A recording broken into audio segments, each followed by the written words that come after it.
ನಿಮ್ಮ ಹತ್ರ ಯಾರ ಕಡೆ ಲ್ಯಾಪ್ಟಾಪ್ ಇಲ್ವಾ? Lorentz transformation equations. Based on the postulates of special theory of relativity, the new transformation equations are introduced by Lorentz, which are more consistent with the new concept of invariance of velocity of light in free space.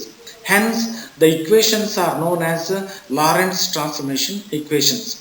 For low speed, that velocity of the apparatus is very less than the velocity of light.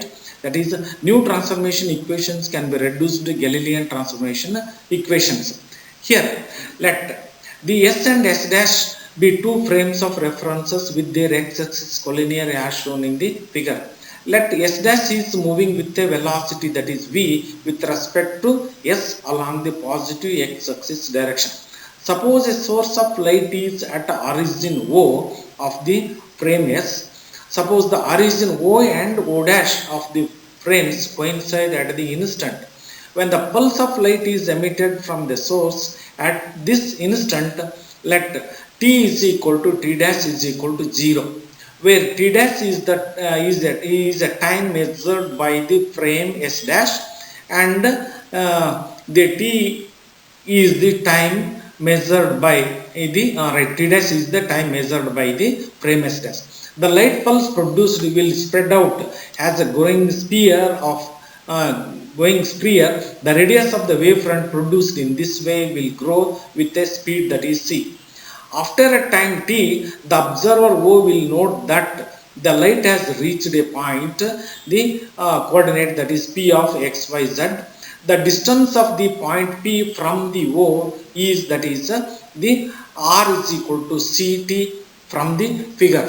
Here, the distance of the point P from O is, that is, r is equal to ct from the figure. Here, r square, from the position coordinate we can write r square is equal to x square plus y square plus z square, and r is equal to c into t. We are going to get c square t square is equal to r square plus y square plus x square. This is equation 1.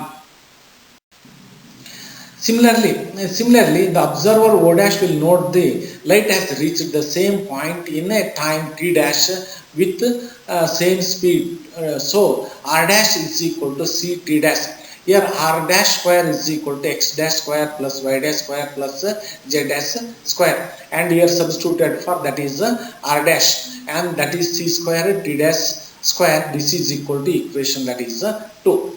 With respect to each origin, the wavefront is spherical even though the origin no longer coincide. Now equation 1 and 2 must be equal since both the observers are at the center of the expanding wavefront. Means both equation 1 and 2 must be equal, so that we can write x square plus y square plus z square minus c square t square is equal to x dash square y square plus y dash square plus x dash square minus c square t dash square.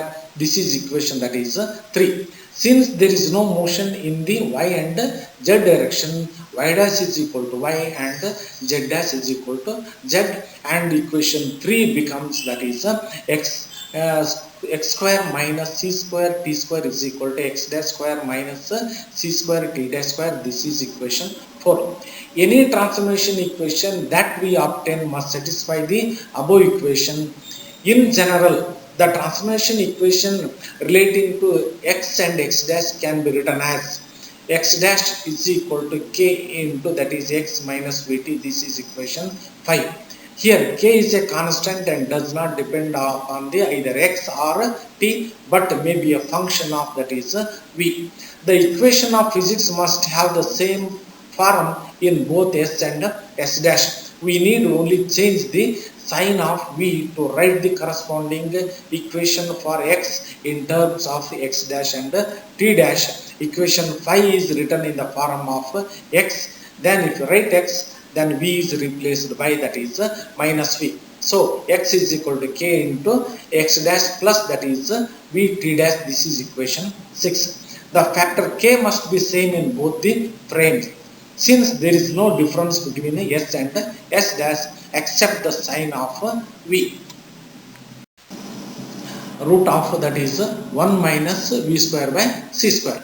we know that time is equal to distance by that is velocity. T dash is equal to x dash divided by c. Here x dash is equal to so much here, and we are substituted for that is x dash x minus vt divided by rho c into root of so much.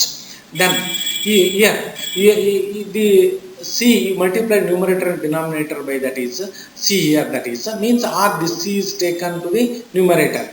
Then the x by c minus v into that is here the v into that is t divided by c, root of so much. And once again we are substituted for that is t is equal to x by that is c. Okay, right, t into that is the vx by that is the c square root of so much. Okay, right. Then the Laurent transformation equation means t dash is equal to that is t into 1 minus vx by c square divided by root of 1 minus v square by c square. The Laurent transformation equations for the space and time coordinates are x dash is equal to x minus vt divided by root of 1 minus v square by c square, and y dash is equal to y, z dash is equal to z, and t dash is equal to t minus vx by c square divided by root of 1 minus v square by c square. This is equation that is 10. Okay, right.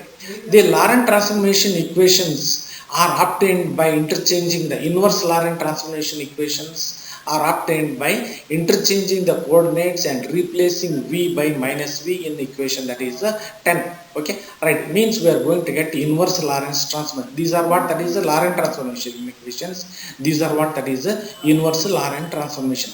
Here the v is now v is replaced by that is what that is minus v, and x is replaced by that is x dash. X and x dash are interchanged. We are getting this expression y is equal to y dash, z is equal to z dash, and here the once again t and t dash are interchanged and v is replaced by minus v. It becomes that is plus. Okay, these are what that is the inverse Laurent transformation equations. Right.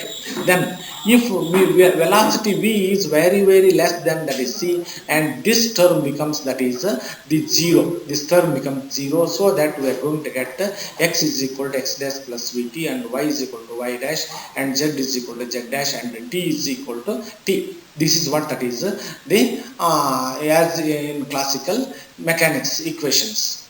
All right.